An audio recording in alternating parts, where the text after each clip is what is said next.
اب ان کی عدت گزر چکی، اب زندگی کا ایک اگلا مرحلہ شروع ہوتا ہے. سیدنا ابو بکر سے شادی، یعنی حضرت اسماء کا ایک مقام تو پہلے بتایا گیا کہ وہ حضور صلی اللہ علیہ وسلم کی سالی تھی، لیکن یہ کسی نے نہیں بتایا آپ میں سے کہ وہ حضرت ابو بکر کی بیوی بھی تھی، اور ان سے جو ان کی اولاد ہوئی، یعنی جو بیٹا ہوا، ان کا جو آگے بیٹا تھا وہ مدینہ کے فقہاء سبع میں سے ایک تھے. غزوہ حنین کے دوران، کب ہوا تھا غزوہ حنین؟ فتح مکہ کے بعد. شابش. غزوہ حنین کے دوران میں سیدنا ابو بکر صدیق کی بیوی ام رومان اپنے خالق کے حقیقی سے جا ملی، ان کی وفات ہو گئی. ابو بکر صدیق نے اسماء بنت امیس کو شادی کا پیغام دیا. ابو بکر جیسی مثالی شخصیت کے پیغام کو کیسے مسترد کیا جا سکتا ہے؟ ان کی خوبیاں تو بے شمار ہیں. سیدہ اسماء اس جلیل القدر ہستی کے گھر داخل ہوئی جس نے سب سے پہلے نور ایمان سے اپنے دل کو منور اور اپنی آنکھوں کو ٹھنڈا کیا. سیدنا ابو بکر صدیق نے سیدہ اسماء کے ساتھ رشتہ ازدواج میں منسلک ہونے کے بعد اس پر اور اس کی اولاد پر محبت اور شفقت نشاور کی، یعنی حضرت ابو بکر نے ان کا بہت خیال رکھا. شادی کے بعد حجۃ الوداع کے لیے جاتے ہوئے راستے میں سیدہ اسماء کے ہاں محمد بن ابی بکر صدیق نے جنم لیا. کب؟ حجۃ الوداع کے لیے جاتے ہوئے راستے میں، یعنی انہیں معلوم ہوگا کہ ان کا بچہ پیدا ہونے والا ہے اور اتنا مشکل سفر ہے، لیکن انہوں نے اس موقع کو جانے نہیں دیا. حج کے سفر میں ساتھ چلی گئی اور راستے میں بچے کی ولادت ہوئی اور اس کے بعد اپنا حج جاری رکھا. ہم لوگ کیا کرتے ہیں؟ بچہ پیدا ہو جائے تو پھر کیا کرتے ہیں؟ میرا سوال سمجھ آیا؟ کوئی نہیں آیا؟ آرام کرتے ہیں، پھر 40 دن بیڈ پہ لیٹے رہتے ہیں، اور جی ہاں 40 دن پہلے بھی آرام ہوتا ہے، سفر وغیرہ نہیں ہوتا، نمازیں بھی بیٹھ کے پڑھی جانے لگتی ہیں. حالانکہ اگر آخر تک سجدہ کرتے رہیں تو ولادت میں بہت سہولت ہوتی ہے. اور کہتے ہیں کہ 40 لوگ خدمت کے لیے آ جاتے ہیں، اور اگر نہ کوئی آئے تو پھر سیلف پٹی کا شکار ہو جاتے ہیں اور ڈپریشن کا شکار ہو جاتے ہیں. اصل میں یہ ہے کہ ہم نے بہت ساری چیزوں کو، ٹھیک ہے اس میں عورت کے اوپر ایک بہت اہم مرحلہ گزرتا ہے، بہت مشکل ہوتی ہے سب کچھ، لیکن چونکہ ہماری زندگی مشقت کی نہیں رہی، اس لیے ہر چھوٹی بڑی بات ہمیں بٹھا دیتی، ہم سے کام چھڑا دیتی، اور ہم نان پروڈکٹیو ہو جاتے ہیں، کیونکہ ہم سمجھتے ہیں ہم نے ایک بچہ پیدا کر لیا، یہ سب سے بڑی پروڈکشن ہے. امام نسائی نے سیدہ اسماء بنت امیس سے روایت کیا ہے انہا ولدت محمد ابن ابی بکر الصدیق بالبیداء فذکر ابو بکر ذلك لرسول اللہ صلی اللہ علیہ وسلم فقال مرها فلتغتسل ثم لتهل. اس کا ترجمہ انہوں نے نہیں کیا. وہ کہتی ہیں کہ انہوں نے، یعنی کہ امام نسائی نے روایت کیا ہے کہ حضرت اسماء نے محمد بن ابی بکر صدیق کو بیدا کے مقام پر جنم دیا. اب دیکھیے کہ ان کے جو پہلے 3 بیٹے تھے ان میں پہلے سے ہی کون تھے؟ محمد تھے، عبداللہ، محمد اور عون، اور اب پھر انہوں نے بچہ پیدا ہو تو اس کا نام بھی محمد رکھا. آپ کو شاید میں نے واقعہ سنایا ہو جب سیرت پڑھا رہی تھی کہ ایک شخص کے 10 بیٹے تھے اور اس نے ہر بیٹے کا نام محمد رکھا تھا، اور باہم فرق کیسے کرتے تھے، ڈسٹنگوش کیسے کرتے ایک بچے کو دوسرے سے، محمد الاول، محمد الثانی، محمد الثالث، محمد العاشر، 10واں محمد، 9واں محمد، 8واں محمد. دنیا میں جتنا یہ نام رکھا گیا ہے اتنا شاید ہی کوئی اور نام رکھا گیا، جس کثرت سے لوگوں نے یہ نام رکھا. اور پھر بعض اوقات لوگ پکارتے نہیں لیکن نام کے شروع میں محمد ضرور رکھ لیتے ہیں. تو یہ بچہ بھی، یعنی کہ یہ بچہ اور پھر اس سے آگے جو قاسم بن محمد تھے جو بہت بڑے عالم ہوئے، وہ انہی کی نسل سے تھے. فذکر ابو بکر ذلک لرسول اللہ صلی اللہ علیہ وسلم، تو حضرت ابو بکر نے حضور صلی اللہ علیہ وسلم کو خبر دی. کس بات کی؟ بیٹے کی پیدائش کی. فقالا، تو آپ نے فرمایا، مرہا، آپ ان کو کہیے، یعنی اسماء کو، فلتغتسل، وہ نہا لیں، ثم لتحل، پھر تلبیہ پڑھیں، یعنی حج کا احرام باندھ لیں. اس سے کیا پتہ چلتا ہے؟ جی، حج کیا جا سکتا ہے. سیدہ اسماء ابو بکر صدیق کی ہر مسرت و شادمانی میں برابر شریک رہی. دونوں وفا کے پیکر میاں بیوی کو رسول اللہ صلی اللہ علیہ وسلم کے دنیا فانی سے کوچ کرنے اور وحی کے منقطع ہونے کا انتہائی صدمہ پہنچا۔ مسند خلافت پر براجمان ہونے کے بعد جو سیدنا ابوبکر پر پہلا کٹھن مرحلہ پیش آیا وہ اسامہ بن زید کی امارت میں لشکر اسلام کی روانگی کا تھا۔ بعض صحابہ کرام نے یہ مطالبہ کیا کہ لشکر اسلام کا امیر کسی ایسے صحابی کو بنایا جائے جو ان سے عمر میں بڑا ہو۔ آپ کو معلوم ہے کہ وہ ابھی ٹین ایج میں تھے، شاید 17 سال کے تھے، اور ان کے پیچھے حضرت ابوبکر اور حضرت عمر اور بڑے بڑے صحابہ جہاد کے لیے جا رہے تھے۔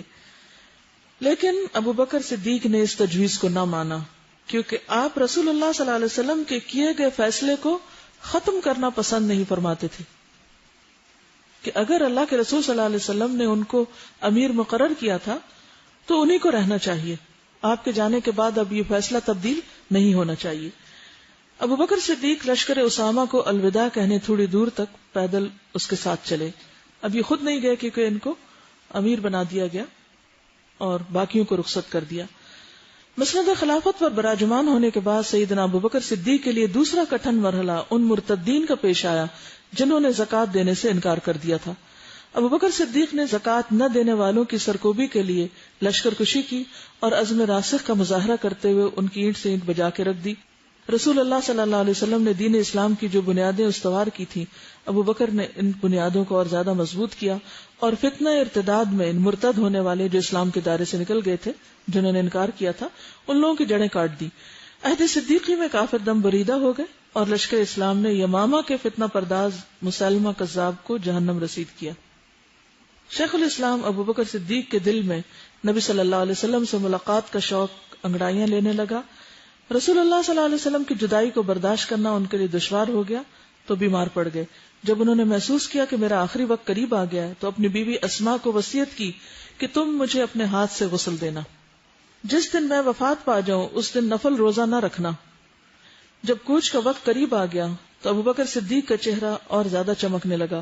سید اسماء نے اپنے رفیق حیات کو حالت نظم میں دیکھ کر ان کے چہرے کو محبت بھرے انداز میں اپنے سینے سے لگا لیا اور قرآنی آیات کی تلاوت شروع کر دی تاکہ صدیق اکبر آیات سن کر دلی سکون محسوس کریں۔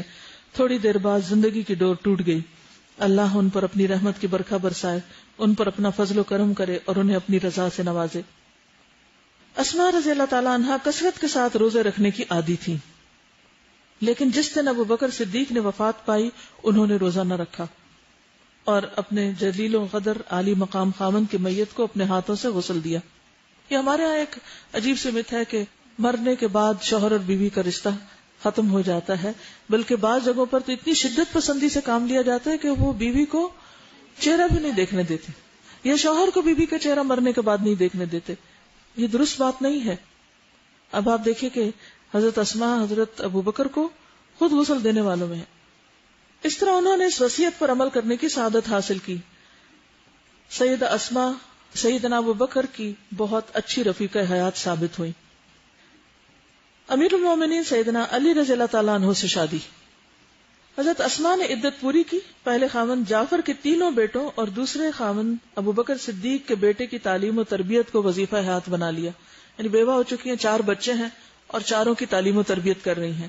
لیکن رسول اللہ صلی اللہ علیہ وسلم کے پروردہ سیدنا علی بن ابی طالب نے یہ ارادہ کیا کہ انہیں تنہائی کی زندگی سے نکالیں اور ان غموں سے نجات دلائیں جو حضرت عمر اور عثمان کے قتل سے لاحق ہوئے، اور ان غموں کی وجہ سے کبیدہ خاطر ہیں۔ علی بن ابی طالب نے انہیں نکاح کا پیغام بھیجا اور ان کے ساتھ رشتہ ازدواج میں منسلک ہو گئے۔ اس طرح سیدہ اسماء اپنے بیٹوں کے ساتھ امیر المومنین ابو الحسن سیدنا علی بن ابی طالب کے گھر منتقل ہو گئیں۔ وہ حضرت علی کے ساتھ رشتہ ازواج میں منسلک ہو کر ان کی مددگار بن گئیں۔ حضرت علی کی حکمت اور دانائی کی وجہ سے ان کی حکمت و دانائی میں بھی اضافہ ہوا۔ حضرت علی بن ابی طالب کے افکار اور خیالات کی وجہ سے اسماء بنت امیس کے افکار اور خیالات میں پختگی پیدا ہوئی اور خوشی اور غمی میں ساجی بن کر دونوں میاں بیوی شاہراہ حیات پر گامزن ہوئے۔ علی بن ابی طالب کے ساتھ شادی کے بعد سیدہ اسماء کے ہاں یحییٰ نامی بیٹے نے جنم لیا۔ ماشاءاللہ سب بیٹے ہی بیٹے ہیں ان کے۔ رشد و ہدایت پر مبنی ذہانت اور فطانت۔ سیدہ اسماء بڑی ذہین اور فطین خاتون تھی۔ جب بھی کوئی مشکل پیش آتی تو اپنے اللہ کی عطا کی ہوئی صلاحیت سے اس مصیبت سے نکلنے کا حل تلاش کر لیتی اور امن اور سکون کے ساتھ زندگی بسر کرنے لگتی. علی بن ابی طالب کے ساتھ شادی کے بعد ایک دن پہلے خاوند جعفر طیار کے بیٹے اور دوسرے خاوند ابو بکر صدیق کے بیٹے محمد کے درمیان جھگڑا ہو گیا. ہر ایک اپنے باپ پر فخر کرتے ہوئے یہ دعویٰ کر رہا تھا کہ میرا باپ تیرے باپ کی نسبت کہیں بہتر ہے. علی بن ابی طالب ان بچوں کو جھگڑتا ہوا دیکھ رہے تھے. ایک طرف بھائی کے بیٹے تھے اور دوسری طرف ابو بکر کے لختے جگر. ان کے لیے سبھی بچے عزیز تھے، یعنی وہ خود ان کے درمیان فرق نہیں کرتے تھے. وہ حیران تھے ان بچوں کو کس طرح سمجھایا جائے، اس جھگڑے کو کس طرح ختم کیا جائے. پھر خیال آیا کہ اپنی رفیقہ حیات اسما سے مدد لی جائے کیونکہ یہ بچوں کی ماں ہے. انہیں بلایا. جب انہوں نے بچوں کو جھگڑتے دیکھا اور باہمی جھگڑے کی وجہ معلوم ہوئی تو سب بچوں سے مخاطب ہو کر فرمانے لگی، سرزمین عرب میں جعفر سے بہتر جوان میں نے نہیں دیکھا اور سرزمین عرب میں ابو بکر صدیق سے بہتر بزرگ مجھے کوئی اور دکھائی نہیں دیا. یہ بات سنتے ہی سب بچے خاموش ہو گئے اور خوشی سے ایک دوسرے سے بغل گیر ہو گئے. پھر آپس میں مل کر کھیلنے لگے. یوں معلوم ہوتا تھا کہ کبھی آپس میں لڑے ہی نہیں. تو ماؤں کو یہ ڈھنگ آنا چاہیے کہ بچوں کی لڑائی ایک اچھی بات کے ساتھ کیسے ختم کریں. آپ لوگ کیسے لڑائی جھگڑے نپٹاتے ہیں؟ مار پٹائی کر کے، ایک ادھر پھینکا ایک ادھر پھینکا اور آئندہ کے لیے دھمکیاں دے کے کہا خبردار جو لڑے تم. نہ ایک کی سنی نہ دوسرے کی سنی، نہ معاملے کو سمجھا. جو شخص معاملے کو سمجھتا نہیں وہ جھگڑا سلجھا کہاں سے سکتا ہے. ہم بچوں کی سنتے نہیں، اسی لیے ان کے اور ہمارے درمیان ایک تو گیپ بہت ہو جاتا ہے، دوسرا یہ کہ وہ پھر اپنے مسائل ہمارے پاس لاتے ہی نہیں، وہ اوروں کے پاس لے جاتے ہیں اور وہ جو چاہیں ان کو مشورے دیں. اور تیسری یہ کہ ان سے زیادہ ہم خود پینک ہو جاتے ہیں، خود گھبرا جاتے ہیں. اگر ہم جیسا کوئی ہوتا تو رونے بیٹھ جاتا کہ اس کا باپ بھی چلا گیا، اس کا بھی چلا گیا، اور یہ بلا میرے سر پڑ گئی اور میری زندگی حرام ہو گئی، اور یہ لڑکوں کی تربیت تو بڑا ہی مشکل کام ہے اور اتنے سارے میرے سر پہ ہیں اور میں کیا کروں. نہیں، ٹیک اٹ ایزی. لا یکلف اللہ نفسا الا وسعها. اللہ نے آپ میں کچھ دیکھا ہے تو آپ کو یہ ذمہ داری دی ہے. جس کو چاہتا ہے بیٹیاں دیتا ہے، جس کو چاہتا ہے بیٹے دیتا ہے، جس کو چاہتا ہے ملے جلے دیتا ہے. اگر اللہ نے آپ کو صرف بیٹے ہی بیٹے دیے ہیں اور وہ سارے ایک جتھا بن کے آپ کے سر پہ حاوی ہیں تو حکمت سے کام لے کر ان کی اچھی تربیت کرنا سیکھیں. اور اس کے لیے سب سے پہلے اپنے اندر ٹھہراؤ لائیں. خود پہلے آپ کے اندر ٹھہراؤ ہو اور آپ اس کو ایزی لیں اور اس کو اللہ کی ایک امانت سمجھیں اور اس پر خوش ہوا کریں کہ اللہ نے مجھے یہ اسائنمنٹ دی ہے، یہ چیلنج اللہ نے مجھے دیا ہے اور مجھے اس کو اچھی طرح قبول کرنا ہے اور اس پر رونا دھونا نہیں. سب سے خراب کام جو عورتیں کرتی ہیں وہ صرف رونے دھونے کا، اور رونے دھونے والیاں کبھی پھر کچھ کرنے کے قابل نہیں رہتی. یعنی ہم ہر وقت یہ کیوں سمجھتے ہیں کہ ہم کچھ کرنے کے قابل نہیں. دنیا ویمن امپاورمنٹ کی بات کر رہی اور دین پڑھی ہوئی خواتین پہلے سے بھی زیادہ اتنی کمزور ہو جائیں کہ وہ ہر چھوٹی بڑی بات پر رونا شروع کر دیں. کیا رونے سے کبھی مسائل حل ہوئے؟ اگر آپ شوہر کے سامنے بہت زیادہ روئیں گی تو وہ کیا کرے گا؟ ہمدردی کرے گا، دلاسا دے گا، یا کہیں اور جائے گا جہاں کوئی ہنستا کھیلتا ملے گا اس کو؟ اور باہر بہت ہیں، فکر نہ کریں آپ. ماں نے بچوں سے پوچھا کہ کانفلکٹ لگتا ہے کہ تھالی میں سارے ختم کیے، اس نے کہا اس کے اوپر پتہ نہیں اس کو کیا کیا، جب تک تم ختم نہیں کرو گی یہ وہ کہتا جا رہا میں سارے. آپ نے کہا کیا بات ہے؟ کہتا میں پورا ڈبہ نہیں کھا سکتا، امی کہہ رہی ہے سارے ختم کیے. اب وہ ماں پیالے کی بات کر اور وہ سارے ڈبے کی بات کر رہے ہیں. مس کمیونیکیشن. کیونکہ ہم غصے میں جذبات میں بولے چلے جاتے ہیں اور بچہ بعض اوقات منہ دیکھ رہا ہوتا ہے کہ ماں کیا کہہ رہی ہے، کیا کہنا چاہتی ہے. بلیو میں سب سے بڑی مشکل ہماری بچوں کے ساتھ مس کمیونیکیشن، اور اس کی وجہ ہمارا خود اپنا جذباتی پن اس قدر چھا جانا کہ توجہ سے بات ہی نہ سننا. تو اگر آپ واقعی چاہتے ہیں کہ بچوں کی تربیت کریں تو پہلے اپنی کر لیں، اور اگر کچھ نہیں کر سکتے اپنے ساتھ تو کم از کم نارمل ہو جائیں. اب نارمل نظر نہ آئے ان کو، نہ شوہر کو اور نہ بچوں کو. اب آپ کہیں کہ پھر ہم مصیبت کے مارے کس کے آگے روئیں؟ اللہ ہے نا جس کو یہ یقین ہوتا ہے کہ ہر چیز پر اجر ہے. اور ایسا نہیں ہوتا کہ اللہ تعالیٰ تنہا چھوڑ دیتا ہے، اللہ تعالیٰ ضرور مدد کرتا ہے. امن یجیب المضطر اذا دعاہ ویکشف السوء. لیکن ہم جن کے پیچھے بھاگتے ہیں وہ ہمارے غموں کا مداوا نہیں ہوتے. اور یہ بات آزما کے دیکھ لیجئے کہ جب آپ لوگوں سے توقعات چھوڑ کے اللہ سے توقع رکھیں گے تو لوگ بھی آپ کی ہمدردی کریں گے، پھر لوگ بھی آپ کے کام آئیں گے، لوگ بھی آپ کی مدد کریں گے. لیکن اگر آپ اللہ کو چھوڑ کر اور لوگوں کے اوپر توقع رکھے ہوئے کہ میرا یہ کام فلاں کر دے گا اور یہ فلاں کرے گا اور یہاں سے مجھے یہ خیر اور یہ ہمدردی ملے گی، خیر تو ساری کی ساری اللہ کے ہاتھ میں، عزت تو ساری کی ساری اللہ کے ہاتھ میں ہے. دلوں میں محبت بھی وہی ڈالتا ہے، دلوں میں قدردانی بھی وہی پیدا کرتا ہے. جب وہ کسی سے محبت کرتا ہے تو سب اس سے محبت کرنے لگتے ہیں. لیکن اللہ کی نافرمانی میں اور اپنی ذمہ داریوں سے غفلت میں اور صرف اپنے آپ کو مظلوم قرار دینے میں کسی مسئلے کا حل نہیں. تو اس لیے بہادر بنیے. ان بہادر خواتین کے حالات آپ پڑھ رہی ہیں، اور اس میں سب سے اہم چیز جو آپ نے اپنے اندر لانی ہے اپنے کردار کے اندر، وہ کیا ہے کہ ایسا ہی کانفیڈنس، ایسی ہی بہادری اور ایسی حکمت، ہمت، حوصلہ. کیونکہ ماں اگر گھر میں پریشان ہو جائے تو سارے گھر کا نظام خراب ہو جاتا ہے. اگر وہ بیمار پڑ کے بستر پہ لیٹ جائے سارا گھر الٹا پڑا ہوتا ہے. تو آپ نے ہمت سے کام لینا ہے، اٹھ کے بیٹھنا ہے اور اپنے آپ سے کہنا ہے مجھے کچھ نہیں.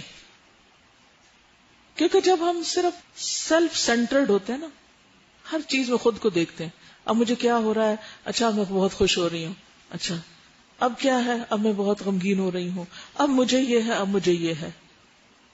ہر وقت میں ہی میں ہوں، اس سے باہر آ جائے. کیونکہ یہ اپنے آپ کو پوجنا بھی ہوتا ہے. پھر تو اللہ تعالیٰ کو یہ نہیں پسند کہ ہم سب سے زیادہ اپنے ہی بارے میں فکر کرتے رہیں. ہم سب کی کریں گے، اللہ ہماری کرے گا، اور وہاں سے مدد کرے گا کہ جہاں سے آپ سوچ بھی نہیں سکتے. بہرحال انہوں نے اتنے بڑے جھگڑے کو، جس کو حضرت علی نہیں سلجھا سکے، ایک خاتون نے ایک چھوٹے سے جملے سے سلجھا دیا، بات ختم. حضرت علی یہ صورتحال دیکھ کر انگوش بدنداں رہ گئے، یعنی وہ بھی حیران ہو گئے کہ یہ ہوا کیا، اور اپنی بیوی کی ذہانت و فطانت کا اعتراف کیے بغیر نہ رہ سکے. پھر مسکراتے ہوئے فرمایا، آپ نے ہمارے لیے تو کوئی گنجائش ہی نہیں چھوڑی. ایک سرزمین عرب کا بہترین جوان اور دوسرا سرزمین عرب کا بہترین بزرگ، ہم کدھر گئے؟ اب آپ دیکھیں نا، ظاہر وہ شوہر تھے اور وہ اپنے پچھلے 2 شوہروں کی خوبی بیان کر رہی ہیں. تو حضرت اسماء ان کی بات سن کر فرمانے لگی، امیر المومنین، تینوں میں آپ کے بہتر مقام کے بھلا کیا کہنے. اصل بات یہ ہے کہ یہ باتیں بھی جب کہنی آتی ہیں اور سمجھ آتی ہیں جب ہمارے دل میں لوگوں کی واقعی قدر بھی ہوتی اور ہم ان کا یہ مقام سمجھتے بھی ہیں اور سچے ہوتے ہیں اس میں. جب سب سیلف سینٹرڈ ہوتے ہر وقت اپنا رونا دھونا، تو اس میں ہمیں یہ نہیں نظر آتا کہ اس کی خوبی کیا، اس کی کیا، اس کی کیا. جو شخص دوسروں کی خوبیاں نہیں دیکھ سکتا، ضرورت کے وقت ان کو بیان بھی نہیں کر سکتا. یہ سن کر ابو الحسن سیدنا علی بن ابی طالب خوش ہو گئے.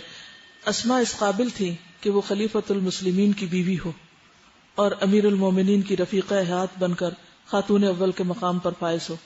یعنی ایک کے بعد ایک خلیفہ کی یہ اہلیہ تھی. ایک صبح فجر کی نماز کی ادائیگی کے لیے امیر المومنین علی بن ابی طالب گھر سے مسجد کی طرف روانہ ہوئے. عبد الرحمن بن ملجم نے ان پر زہر میں بجھی ہوئی تلوار کے ساتھ قاتلانہ حملہ کر دیا. آپ زخموں کی تاب نہ لاتے ہوئے اللہ کو پیارے ہو گئے. ان کی وفات سے سیدہ اسماء پر غم کے پہاڑ ٹوٹ پڑے. اسی غم و اندوہ میں مبتلا ہو کر بیمار ہو گئی. بیماری ان پہ غالب آ گئی. پھر تھوڑے عرصے میں اپنے خالق کے حقیقی سے جا ملی. اللہ ان پر اپنی رحمت کی برکھا برسائے اور ان کی عمدہ مہمان نوازی کرے، آمین. آسمان آپ کی لاحت پر شبنم فشانی کرے. لیکن یہاں پر میں آپ سے فیڈ بیک چاہوں گی کہ آپ نے اپنے لیے اس کردار میں کیا پوائنٹ اپنے سامنے رکھا، یا کون سی چیز آپ سمجھتی ہیں کہ آپ ایک چیز اس سیشن سے لے جا سکتی ہیں جس پر آپ عمل کریں گی اور آپ کی زندگی میں واقعی تبدیلی آئے. جی آپ فرمائیے.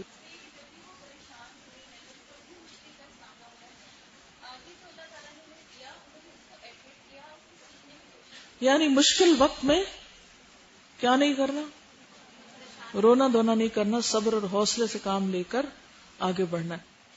اور دیکھیں اللہ تعالیٰ بھی ان کو تنہا نہیں چھوڑ رہا نا.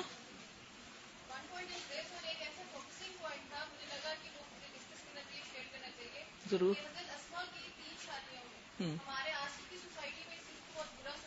بیوہ سے شادی کرنے کو برا سمجھا جاتا ہے، اور میرے بچوں کا کیا ہوگا. اور اگر بچے لڑیں گے تو پھر تو آسمان ٹوٹ پڑے گا شاید. میری بچے لڑتے بھی ہیں اور آپس میں وہ جو ستیلے پن کا ایک تعلق ہوتا ہے وہ بھی چلتا رہتا ہے. Take it easy, take it normal, so what, انسان ہے. سگے بہن بھائی نہیں لڑتے, لیکن ستیلے کبھی لڑ پڑے تو کیا ہوا, کوئی قیامت آ گئی. جی آپ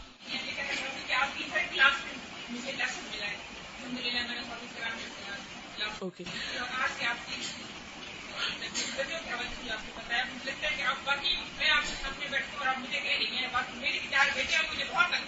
دیکھیے بچے تو پھر بچے ہی نہیں رہیں گے اگر وہ تنگ نہ کرے. بس ڈپریس نہیں ہونا آپ نے بچوں کی لڑائی سے. اس کو لکھ لینا اور کہنا میں بہادر ہوں اور میں اس پہ نہیں گھبراؤں گی اور میں ان کو سیدھا کروں گی. جی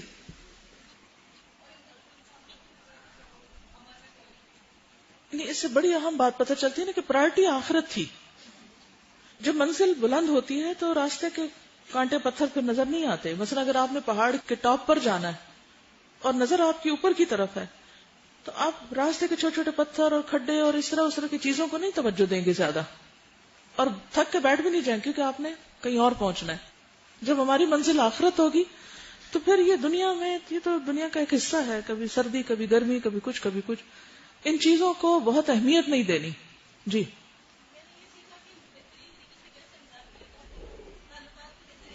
جی ہاں, یعنی صرف اپنے آپ کو نہیں سمجھے, لوگوں کو بھی سمجھنے کی کوشش کریں, اور حکمت کا تقاضا یہ ہے کہ لوگوں کو سمجھ کر ان کی سمجھ کے مطابق ان سے معاملہ کریں. جی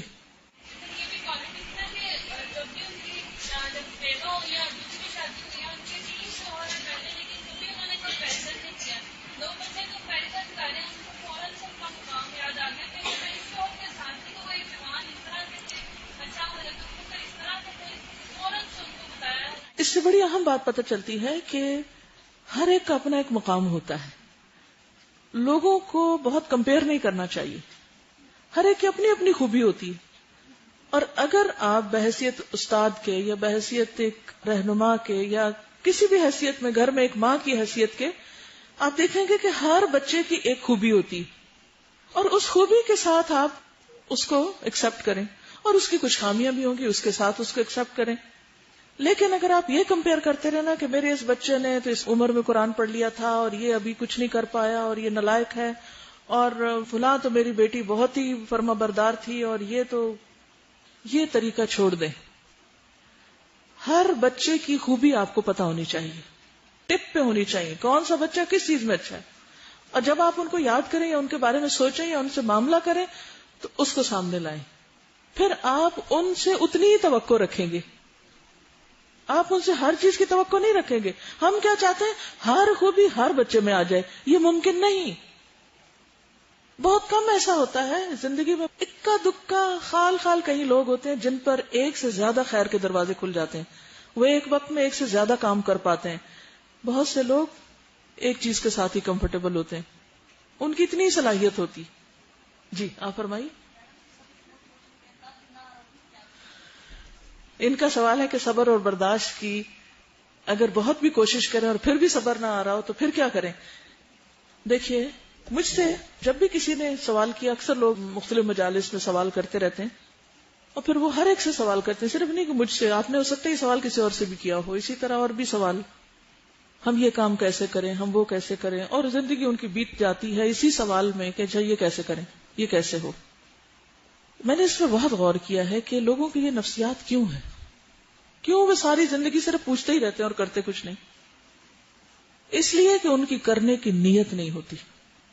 وہ صرف مختلف سوال کر کر کے اپنی کمی کوتاہی کمزوری کو جسٹیفائی کرتے ہیں. صبر کیسے کریں, غم کو کیسے دور کریں, فلاں کام کیسے کریں, سب سے پہلے اس کی نیت کر لیں کہ کرنا ہے. جس دن آپ کی نیت سچی ہو گئی, ارادہ سچا ہو گیا, آپ کے لیے دروازے کھل جائیں گے.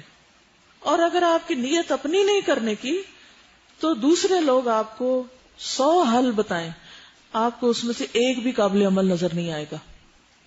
اور وہ کہیں گے ہاں ہم نے فلاں سے بھی پوچھا تھا, وہ ہماری کوئی سیٹسفیکشن نہیں ہوئی, ہماری کوئی تسلی نہیں ہوئی, وہ بات سمجھ نہیں آئی. بھئی آپ سمجھنا چاہتے تو آپ کو اللہ سجھا دیتا, پھر آپ کو اتنی دفعہ وہ بات نہ پوچھنی پڑتی. کچھ بھی کرنا چاہیں پہلے اپنے آپ کو کھنگالیں، واقعی کرنا چاہتے ہیں؟ واقعی آپ سچے ہیں اپنی نیت میں، اپنے ارادے میں پکے ہیں؟ اور اگر آپ سچے ہیں تو اللہ آپ کے سچ کو قبول کرے گا اور آپ کو ضرور موقع دے گا. اور اگر پھر بھی موقع نہیں ملا تو تب بھی خوشخبری ہے، اور وہ کیا؟ اللہ تعالیٰ آخرت میں لکھ لے گا. مدینہ سے کچھ لوگ نہیں جا سکے تھے غزوہ تبوک پر، آپ نے واپسی پہ کیا فرمایا کہ کچھ لوگ ساتھ نہیں جا سکے تھے مگر وہ ہر جگہ تمہارے ساتھ تھے، اجر میں ساتھ تھے، کیونکہ نیت کے سچے تھے. تو جس دن ہم کسی بھی معاملے میں نیت میں سچے ہو گئے تو پھر کر پائے تو کیا کہنے، نہ بھی کر پائے تو اجر ہے، اور بہت بڑا اجر ہے. اور ہو سکتا ہے اس میں بھی کوئی خیر ہو کے، یعنی کہ آپ کی وہ دعا قبول نہ ہو رہی، کیونکہ اللہ کو پتا ہے کہ اگر وہ قبول ہو گئی تو ہو سکتا ہے وہ نعمت پا کے آپ شکریہ ادا نہ کریں اور آپ پہلے حال سے بھی جائیں. تو اپنی سچائی ثابت کریں، باقی باتیں چھوڑ دیں. یہ کہتی ہے کہ حدیث میں پڑھا تھا کہ حضرت جعفر کے گھر والوں کو جب ان کی شہادت کی خبر ملی تو انہوں نے چیخنا شروع کر دیا. آپ نے ایک آدمی کو انہیں چپ کرانے بھیجا، وہ خاموش نہ ہوئے تو آپ نے فرمایا ان کے منہ میں مٹی ڈال دو. کیا یہ حضرت اسما تھی؟ نہیں، آپ نے پڑھا نا کہ حضرت اسما نہیں ہو سکتی. جب انہوں نے خبر سنی تو اور عورتیں بھی اکٹھی ہو گئی تھی. بعض اوقات ایسا ہوتا ہے کہ وفات کے موقع پر وہ لوگ بھی آ جاتے ہیں گھر میں جن کو آپ نے کبھی دیکھا بھی نہیں ہوتا. اب آپ ان کے عمل کے تو ذمہ دار نہیں ہوتے کہ وہ آ کے کیا کچھ کر رہے ہیں، اور آنے والے بھی طرح طرح کے مشورے دے رہے ہوتے ہیں، یہ کر لو، یہ کر لو. اور بعض اوقات گھر والوں سے پوچھنا ہے، بعض اوقات نہیں پوچھنا، خود ہی شروع کر دیتے ہیں. بعض اوقات اس میں بدعات بھی ہوتی ہیں. تو اس لیے آپ صلی اللہ علیہ وسلم نے جب آوازیں سنی تو آپ نے پھر منع کیا، اور جب منع نہیں ہے تو کہا کہ ان کے منہوں میں خاک ڈال دو کہ انہوں نے کیوں نہیں بات سنی. کہتی ہیں کہ حضرت اسما کو بیٹے کی ولادت کے بعد غسل کر کے حج کرنے کی اجازت مل گئی، جبکہ آج کل تو خواتین چاہے خون بند بھی ہو گیا 40 دن تک نماز اور قرآن نہیں پڑھتی. کیا یہ مدت 40 دن تک مقرر ہے یا جب بھی خون بند ہو جائے؟ 40 دن میکسیمم لمٹ ہے. بعض لوگ اسی دن پاک ہو جاتے ہیں، کئی 3 دن کے اندر. ہر ایک کی عادت مختلف ہوتی. تو حکم کیا ہے؟ جب بھی کسی کے دم کا یعنی خون کا انقطاع ہو جائے، رک جائے ان کے پیریڈز، تو اس کے بعد وہ نماز وغیرہ سب کچھ کرے. ٹھیک. کسی نے لکھا ہے کہ جب تک وسعت نظری نہ ہوگی ہم کسی چیز کو قبول نہیں کر سکتے. درست فرمایا آپ نے. تنگ نظری کی وجہ سے اپنے مقدر سے پیچھے رہ جاتے ہیں اور پریشانیوں میں الجھ جاتے ہیں. یہ لکھتی ہے میں نے یہ سبق سیکھا کہ بحیثیت انسان ہوتے ہوئے اللہ نے جو کردار سونپا ہے اسے بخوبی انجام دو، ہمت اور حوصلے کے ساتھ، کیونکہ نکاح ایک ہو یا جو بھی وہ اللہ کے امر سے ہوتے ہیں. ہمیں اپنی ڈیوٹی صحیح انجام دینا ہے جو اللہ نے ہمیں سونپی. بچوں کی تربیت کے حوالے سے بتائیں کہ ان کو کس طریقے سے دین کی طرف راغب کیا جائے. ابھی دبئی میں نے وہاں پر 8 ہفتے کا ایک کورس کیا ہے. ہم اور ہمارے بچے دونوں ساتھ ہی چلتے ہیں. تو یہ سارے لیکچرز الحمدللہ ویب سائٹ پہ موجود ہیں. اس میں بچوں کی تربیت کے اصول، طریقے، ضابطے بتائے گئے ہیں. آپ لوگ مستقل طور پر آہستہ آہستہ سنتے رہیں اور اپنی تربیت کرتے رہیں، کیونکہ یہ کام ایک دن میں ہونے کا نہیں. کیونکہ اگر ہم اپنی تربیت نہیں کرتے اور صرف بچوں کی کرتے ہیں تو وہ نہیں ہو سکتی. یہ دونوں چیزیں ساتھ ساتھ ہوتی ہیں. چند باتیں حضرت اسما کے بارے میں اور کروں گی جو اس کتاب میں نہیں ہے. ایڈیشنل چند چیزیں ہیں کیونکہ انہوں نے احادیث بھی روایت کی ہیں. حضرت اسما کے بارے میں یہ بھی آتا ہے کہ جب حضرت جعفر کی شہادت ہو گئی تو نبی صلی اللہ علیہ وسلم کے پاس آئیں اور اپنے غم کا ذکر کیا تو آپ نے فرمایا تمہیں ان پہ فقر و فاقہ کا اندیشہ ہے، میں دنیا اور آخرت میں ان بچوں کا سرپرست ہوں. یعنی نبی صلی اللہ علیہ وسلم نے ان کو اس طرح حوصلہ اور تسلی دی. پھر آپ ان کے بچوں کے اوپر خاص توجہ بھی دیا کرتے تھے اور ان کے لیے دعا بھی کرتے. عبداللہ بن جعفر کہتے ہیں نبی صلی اللہ علیہ وسلم نے فرمایا محمد تو ہمارے چچا ابو طالب کے مشابہ ہے، یعنی جو ان کے بیٹے تھے. عبداللہ صورت اور سیرت میں میرے مشابہ ہے. پھر آپ نے میرا ہاتھ پکڑ کر بلند کیا اور دعا فرمائی کہ اے اللہ جعفر کے اہل خانہ کو اس کا نعم البدل عطا فرما اور عبداللہ کے دائیں ہاتھ کے معاملے میں برکت فرما. نبی صلی اللہ علیہ وسلم نے یہ دعا 3 مرتبہ فرمائی. عبداللہ بن جعفر کہتے ہیں حضرت جعفر کی شہادت کے موقع پر کہ نبی صلی اللہ علیہ وسلم نے آل جعفر کو 3 دن تک کچھ نہیں کہا. پھر ان کے پاس آئے اور فرمایا میرے بھائی پر آج کے بعد مت رونا. پھر فرمایا میرے بھائی کے بیٹوں کو میرے پاس لاؤ، تو ہمیں لایا گیا گویا ہم پرندوں کے چھوٹے چھوٹے بچے ہوں.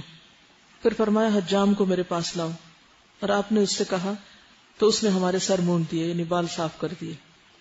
یعنی آپ نے کہا نا کہ میرے ذمہ اور میں ان کی نگہداشت کروں گا، تو اس کا ایک عملی طریقہ ہے کہ آپ ان کے لیے دعا بھی کرتے اور ان کی تربیت بھی کہ تم نے رونا نہیں، اور پھر ان کے بالوں کی صفائی کا بھی اہتمام. پھر اسی طرح عبداللہ بن جعفر کہتے ہیں کہ نبی صلی اللہ علیہ وسلم جب کسی سفر سے واپس آتے تو ہم سے ملتے، چنانچہ آپ صلی اللہ علیہ وسلم مجھ سے اور حسن یا حسین سے ملتے تو آپ نے ہم میں سے ایک کو اپنے سامنے بٹھایا، یعنی ایک موقع پر، اور دوسرے کو پیچھے، یہاں تک کہ ہم مدینہ میں داخل ہو گئے. عبداللہ بن جعفر کہتے ہیں کہ ایک مرتبہ رسول اللہ صلی اللہ علیہ وسلم نے مجھے اپنی سواری پر پیچھے سوار کر لیا، پھر میرے کان میں ایک راز کی ایسی بات بیان فرمائی جو میں لوگوں میں سے کسی کو نہیں بتاؤں گا. اسما بنت امیس کہتی ہے کہ میں نے نبی صلی اللہ علیہ وسلم سے کہا کہ جعفر کے بیٹوں کو نظر لگ جاتی ہے، کیا میں ان پہ دم کر لیا کروں؟ آپ نے فرمایا ہاں، کیونکہ اگر تقدیر سے کوئی چیز سبقت لے جا سکتی تو وہ نظر ہے. حضرت اسما سے کئی ایک احادیث بھی روایت ہیں جن میں یہ نظر لگنے والی حدیث، اور حضرت اسما خود ان پہ دم کر دیا کرتی تھی. بعض اوقات ایسا ہوتا ہے نا کہ بچے بلا وجہ روتے ہیں یا تنگ کرتے ہیں یا اریٹیٹ ہوتے ہیں، خود ڈسٹرب ہوتے ہیں، اور وہ دم کیا ہے؟ ایاک نستعین کتاب کے اندر نظر لگنے کی دعائیں لکھی ہوئی ہیں. پھر اسی طرح یہ ہے کہ آپ صلی اللہ علیہ وسلم نے ان کو جب وہ بیوہ ہوئی تو بتایا کہ کس طرح تم 3 دن تک یعنی سوگ کے بعد جو لباس پہننا چاہو پہنو، سوائے اس کے کہ اس میں زینت اور خوشبو نہ ہو، یعنی نارمل ڈریس جو عورت پہنتی. پھر اسی طرح حضرت اسما بہت ذہین تھی. حضرت عمر کو ایک خواب آئی جس کی انہوں نے تعبیر کی تھی. ایک دفعہ وہ ممبر پہ خطبہ کے لیے تشریف لائے، عمر بن خطاب، اللہ تعالیٰ کی حمد و ثنا بیان کی، نبی صلی اللہ علیہ وسلم کا تذکرہ کیا، ابو بکر کا ذکر کیا. پھر فرمایا کہ مجھے ایک خواب نظر آیا ہے، مجھے محسوس ہوتا ہے میری دنیا سے جانے کا وقت آ گیا. میں نے خواب میں دیکھا کہ ایک مرغے نے مجھے 2 مرتبہ ٹھونگ ماری. مجھے یاد پڑتا ہے کہ وہ مرغ سرخ رنگ کا تھا. میں نے یہ خواب ابو بکر کی بیوی اسما بنت امیس سے ذکر کیا تو انہوں نے تعبیر بتائی کہ آپ کو ایک اجمی شخص شہید کرے گا. تو اس سے بھی ان کے علم اور سمجھ کا اندازہ ہوتا ہے. پھر یہ ہے کہ لوگوں کے مسائل کے حل کے لیے انہوں نے علم سیکھا. اسما بنت امیس سے روایت ہے، کہتی ہیں کہ میں نے عرض کیا یا رسول اللہ صلی اللہ علیہ وسلم، فاطمہ بنت ابی حبیش کو اتنی مدت سے استحاضہ کا خون آ رہا ہے اور وہ نماز نہیں پڑھ سکی. آپ نے فرمایا سبحان اللہ، یہ تو شیطانی اثر ہے.